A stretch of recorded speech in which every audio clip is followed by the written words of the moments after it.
evaluation of Andrew, who is not here. But here's what I know about Andrew. Andrew is so cool, calm, and collected on the outside, but I think inside he is really ready to demand that people take action. So Andrew, you're not here, but I hope you'll watch this on YouTube. I want you to do this. I want you to start to develop a community around you. Andrew needs to get people committed to his vision. He needs to call people to serious action.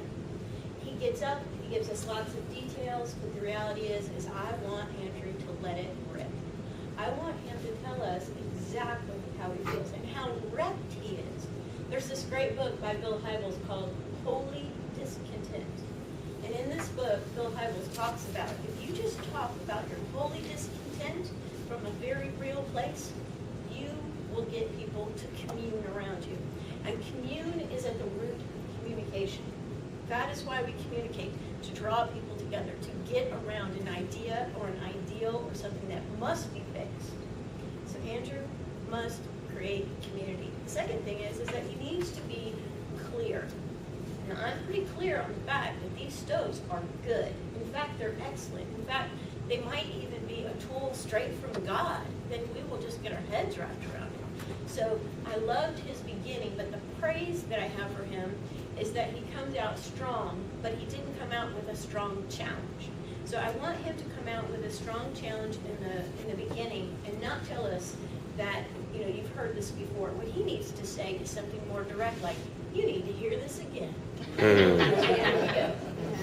The second thing is when we make mistakes, we should not call them out. We should just run right over top of them. Just flatten them.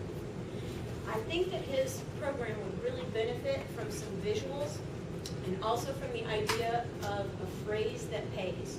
The phrase that pays comes from a speaker coach, and his name is Doug Stevenson. And he says that you should have a phrase that you repeat over and over. And at one point, Andrew said, if we do nothing.